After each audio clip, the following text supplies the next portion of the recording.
Chapter 24. Poppinjay's Wild Ride. Tulip closed the door softly behind them as they slipped into the corridor. Hudson was standing nearby as usual, waiting to assist Nanny or Tulip. "Hudson, please go downstairs and rest," Tulip said. "There is no need for you to stand here. If Nanny needs you, she will ring. You have been on your feet for days. You're going to make yourself ill. Please do as I say and take care." Hudson put on a brave face, but he was relieved by the permission to take his repose. "If there is nothing else I can do for you, Princess, then I think I will go do just that." "Thank you, Hudson," Tulip replied. "When you get downstairs, please tell Violet tea is expected in the garden for 5. I will be entertaining guests from the fairylands." "Yes, Princess," Hudson replied, and he set off into the great bowels of the castle, where the servants lived and worked. It occurred to Tulip that every castle was like a great ship, and this one had Hudson at the helm. She hoped everyone in every house throughout the many lands had a Hudson to take charge during harrowing times. "Will you be okay, Tulip?" Poppinjay had his hand on Tulip's arm and was smiling at her. He was feeling proud that she loved him. "I will be fine, my love. I promise we can handle this." She looked at Poppinjay for a long moment, taking in his beautiful gray eyes, and sighed.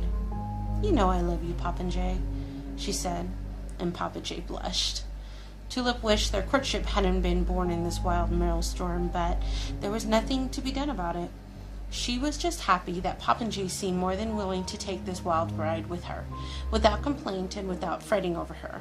She was happy to have him by her side, and Poppinjay seemed happy to be there.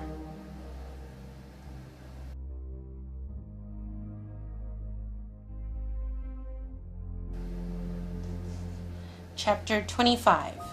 The Odd Sisters' Secret. Circe's mind was reeling after hearing Maleficent's story and what the Dark Fairy had said about her sisters really being her mothers. How was that possible? She needed to get fresh air, to get out of her sister's house. She needed time to think and to breathe.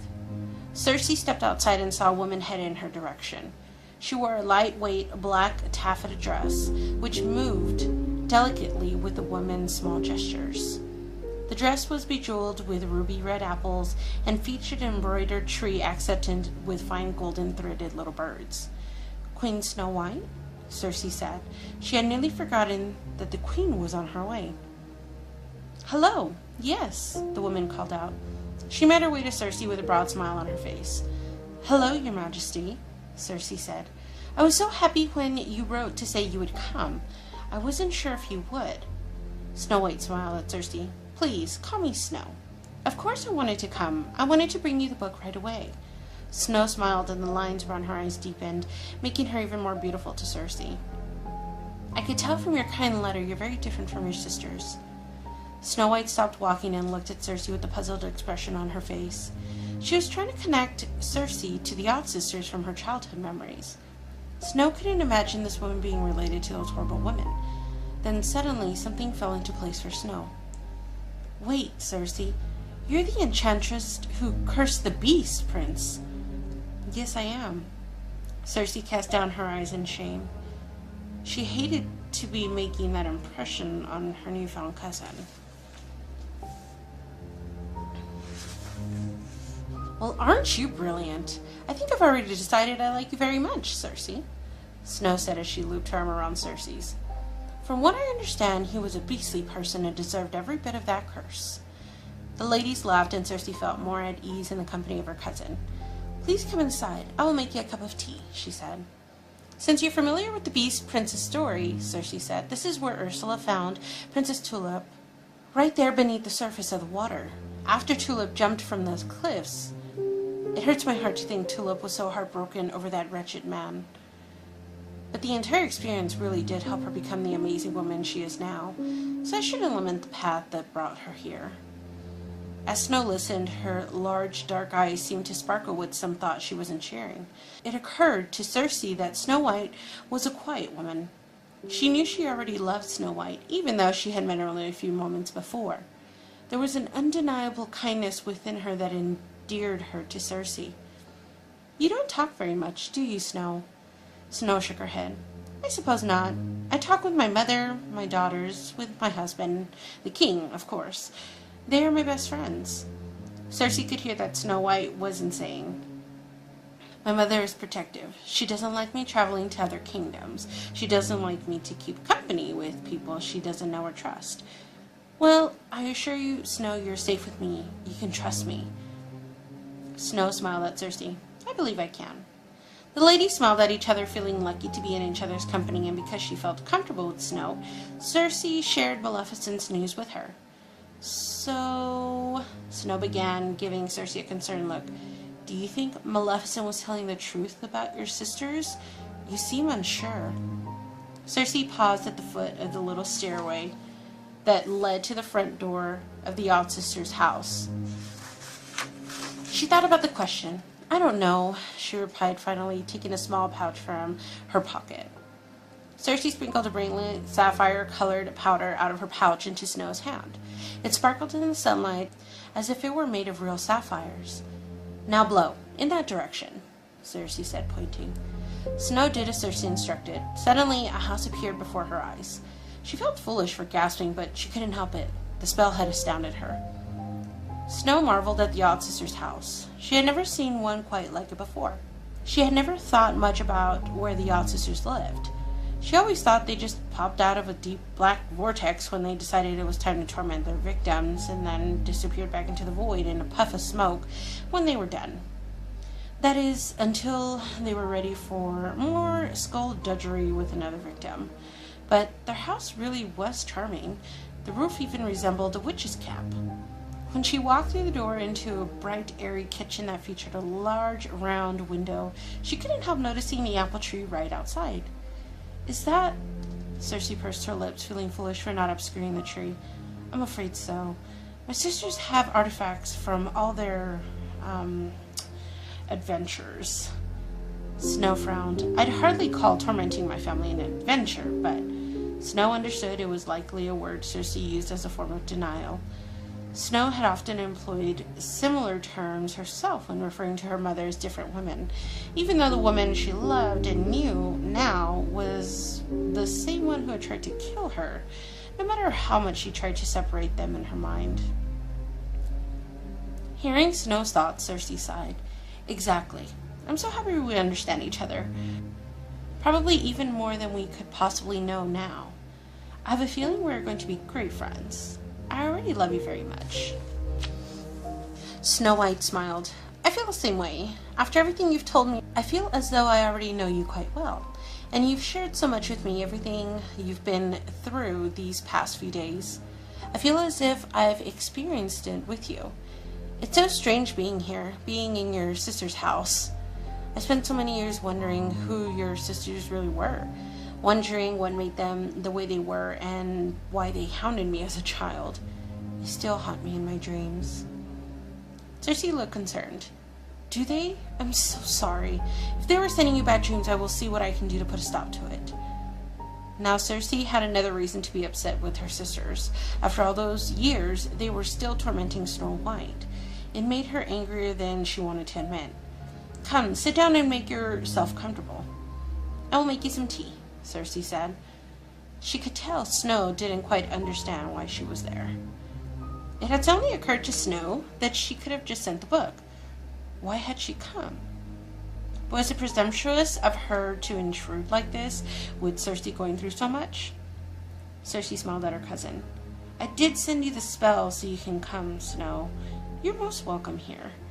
Snow handed Cersei the book of fairy tales that she had brought with her. Here, take this, and let me make the tea. I can't stand not feeling useful. Since I don't know my way around spell books, you should probably leave more mundane tasks like making tea and preparing meals to me. Cersei thought Snow White was probably the sweetest lady she had ever met. She had almost forgotten Snow was a queen. You probably have people who do these things for you. Snow laughed harder than she had in a while. I used to handle cooking and cleaning for 7 drawers. I can handle making us a pot of tea. I know you're eager to look through your sister's spell books and the book of fairy tales. And I know you can't possibly be comfortable leaving Nanny alone with Maleficent for too long, even if it's what she wants. So you'd better get to work. Cersei smiled at Snow's thoughtfulness. Cersei didn't doubt Nanny's ability to protect herself, but she knew Nanny's heart. She couldn't imagine Nanny hurting Maleficent, even in self-defense. Setting Snow's fairy tale books to the side, she opened one of her sister's spell books. As Snow looked through the odd sister's kitchen cabinet for teacups, she came across a beautiful deep blue one etched in metallic gold. Something about it reminded her of her childhood. She was almost certain that her mother had had teacups just like it. Snow almost mentioned something to Cersei, but she didn't want to bother her while she was searching. "Oh gods, I think they really are my mother's," Cersei cried. She was becoming frantic. Something within her filled her dread, causing Cersei's heart to pound so fast she thought she might faint. "Cersei, are you okay? What is it? Did you find something?" Snow asked, concerned.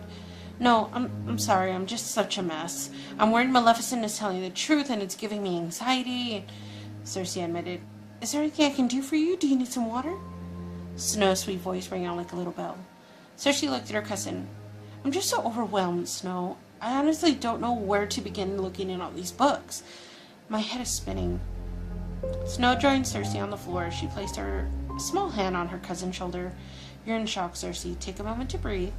Why don't you start by looking for journals dated before you were born? You said Maleficent mentioned something about your sisters also keeping a secret of hers. Maybe you should look for journals that concern her." Cersei was thankful for the suggestion. "And you wonder why you came here? Thank you." Snow smiled and brought Cersei her tea.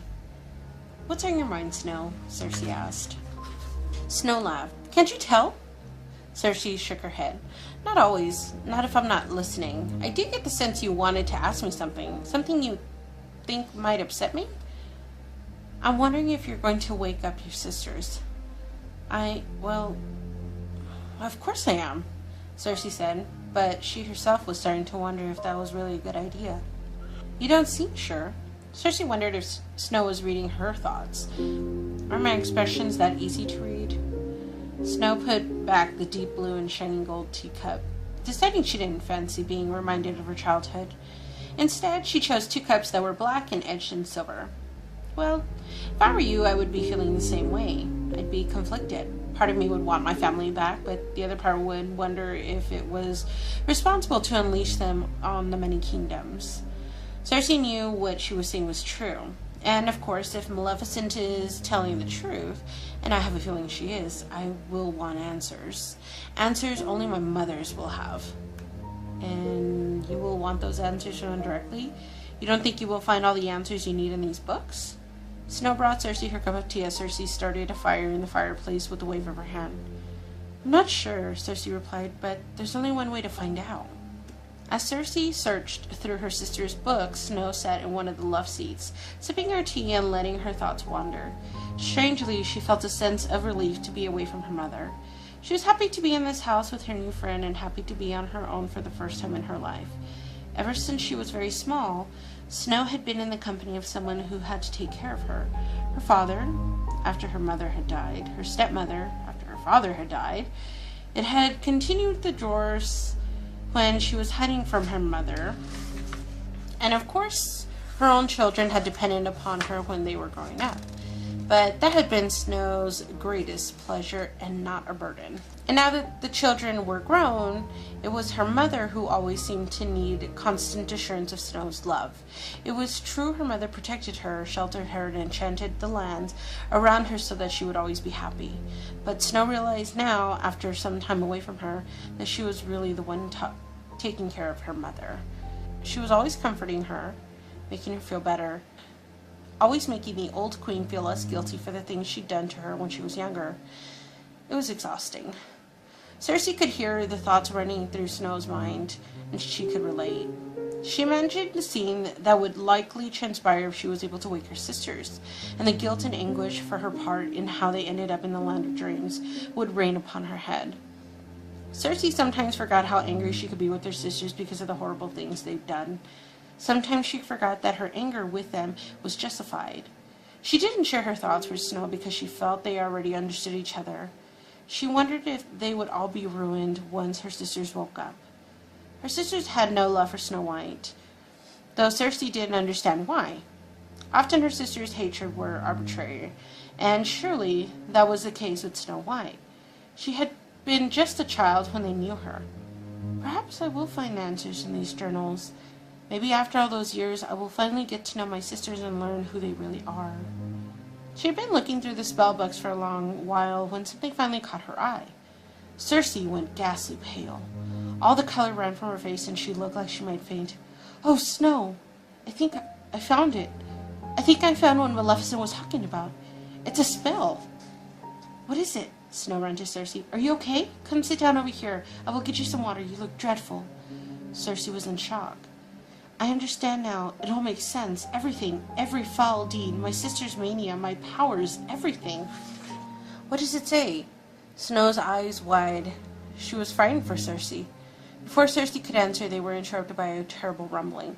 Snow rushed to the window and saw that the house was lifting off the cliff, rising through the clouds into the heaven. "Circe, what's happening? Are you doing this?" Circe looked just as terrified as Snow was. "No, I don't know where the house is traveling. Snow, sit down. I'm sure we'll be safe. Please sit down, just in case." Circe went to the large round window in the kitchen to get a better view of where they were headed. Although she had experienced it more times than she could correctly recall, her sisters had always directed the house. She had no idea why it was moving on its own. Snow clenched the arms of the chair tightly. Circe sat back down beside Snow. "We'll be fine, sweetheart, I promise. This is the way my sisters and I have always traveled. The house is meant to move from one place to another like this. I just don't understand why it's happening now and on its own." "But where are we going, Circe?" Snow asked. "I don't know, my dear. I guess we'll find out when we get there."